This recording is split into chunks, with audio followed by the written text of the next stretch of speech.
আদম আলাইহিস সালামের পারমাণবিক বোম বানানোর কোনো প্রয়োজন ছিল না, ছিল? বানান নাই। আপনার মধ্যে এই জ্ঞানটা আসছে কিভাবে? বাই ডিএনএ আপনি জ্ঞান পাচ্ছেন, কারণ আমরা আদম সন্তান। অনেক জ্ঞান আমাদের ভিতরেই আছে, এগুলো চর্চার মধ্য দিয়ে, গবেষণার মধ্য দিয়ে প্রস্ফুটিত হয় মাত্র। জ্ঞান ভিতরে আছে আমাদের, আমাদের পিতাকে জ্ঞানী করে পাঠানো হয়েছে। এই জ্ঞান শিক্ষা দেওয়াটা হচ্ছে আল্লাহ পাকের সবচেয়ে বড় দয়াগুলোর মধ্যে একটা। রহম করেছেন। শুধু তাই নয়, আদম আলাইহিস সালামকে এমন জ্ঞান শিক্ষা দিয়েছেন যে জ্ঞান ফেরেশতারা পর্যন্ত জানতো না। এটা কি দয়া নয়?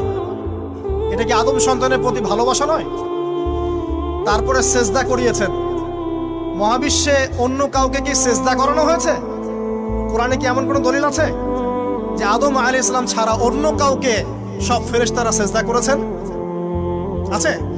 তাহলে এই যে সম্মান দেয় আল্লাহর পক্ষ থেকে, সম্মান কিসের ভিত্তিতে সম্মান?